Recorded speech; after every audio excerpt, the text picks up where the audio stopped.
In this video, I'm going to show you two special ways of transforming images, the perspective warp and the puppet warp features. Puppet warp was introduced in Photoshop CS6 and perspective warp was introduced in Creative Cloud. So if you have earlier versions, you won't be able to find these options in the Edit menu near the Free Transform option. You will only see Content Aware Scale there, which was introduced in CS5. And that's something I'm going to also talk about in another video when I explain how to use content-aware features. But let's start with perspective warp. So I have this image here, and let's see what we can do with this feature. So edit, perspective warp. Once this comes up, you will be able to choose between layout and warp modes here in the options bar.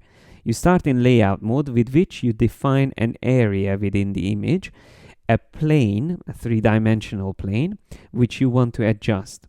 So once I have this side of the street selected, I can then adjust these corner points to fit more onto that plane. So to get the perspective right in the image, I try to adjust these points slightly, something like that. And then let's draw another one here for the other side of the street. When I hover over my existing plane's edge, then I will see a blue line. That means I can join these two planes together, and you see automatically that plane almost finds the right shape, the necessary shape.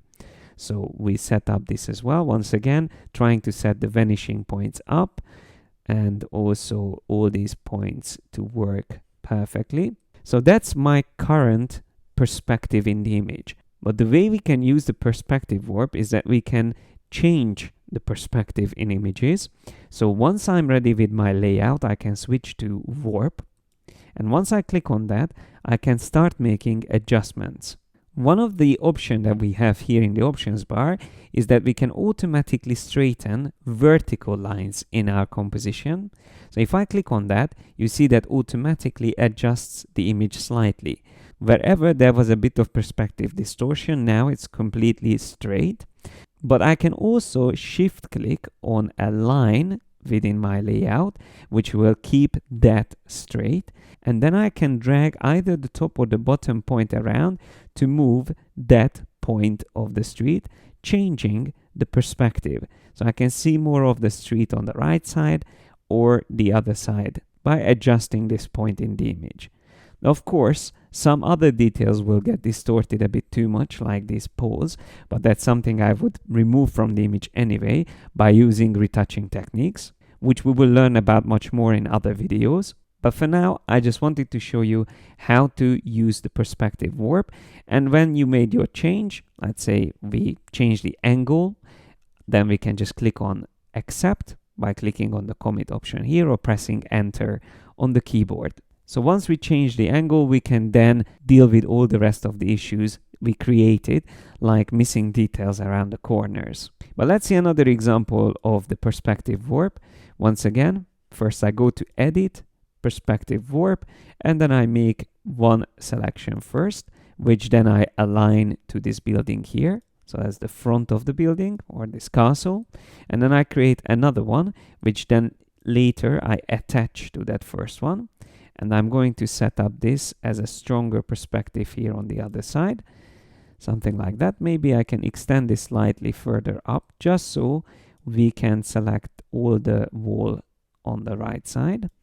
Something like that. I can even go beyond the image, by the way, with this layout. And we can extend it further out here as well, just to include all the details.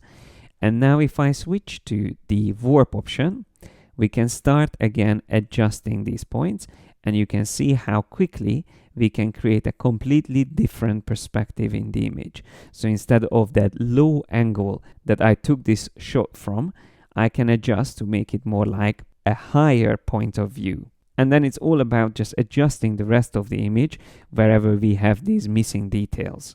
Let's see one last example for perspective warp. Once again, we have a nice panorama, but the center building, which is probably the most characteristic, looks slightly distorted because of this wide angle shot. So I am going to use once again the perspective warp. But before I warp the center building, I'm going to create a rectangle for this building here and another rectangle for this detail, because I don't want these to change. Then I am going to create a third one for the building in the middle, and I adjust it to roughly match how that building looks like. Something like that. And then I switch to warp. And now if I start changing this, you see that the image won't get distorted, and we can only adjust this part of the image, which is a brilliant technique, once again, to keep everything else in place. And we can even make this building slightly wider, just to have even more view of it. Once I press enter, we can see that was before, and this is after. So there's a few uses of the perspective warp. But now let's see the other option, the puppet warp. So this was introduced in cs6, and you can find it under the edit menu. I'm going to select it, and you will see that in this case, what I want to do is to change the posture of this mannequin. So with this tool, you might see originally the mesh if you have the show mesh option on in the options bar, but this is something you can turn off. For now, I'm going to turn it off. And I'm going to define all those points that I wish to use. And in this case, these are more like the joints on the mannequin. I'm going to also add a point for the waist, another one for the chest, and maybe another one for the top of the head. It's good to know that this feature works best if you isolate parts of an image. In this case, I have the upper body on a separate layer. If you do this on one single layer, which is a flat layer having every detail, including even the white background, then this might not work as nicely as here. And to be able to do these isolations, you have to learn selections and masking, which I'm going to explain in much more detail in other videos in this course. But for now, let's try what we can do with these points here. So once we have the points on the image, we can start moving these points around. And what you would expect is that we can create different poses for this mannequin. So I can, for example, move this arm up a bit, something like that. And then when we select a point and hold down the Alt key, we can even rotate details around that point. So you can even create interesting dance poses like this one here. So I'm just going to create something like that.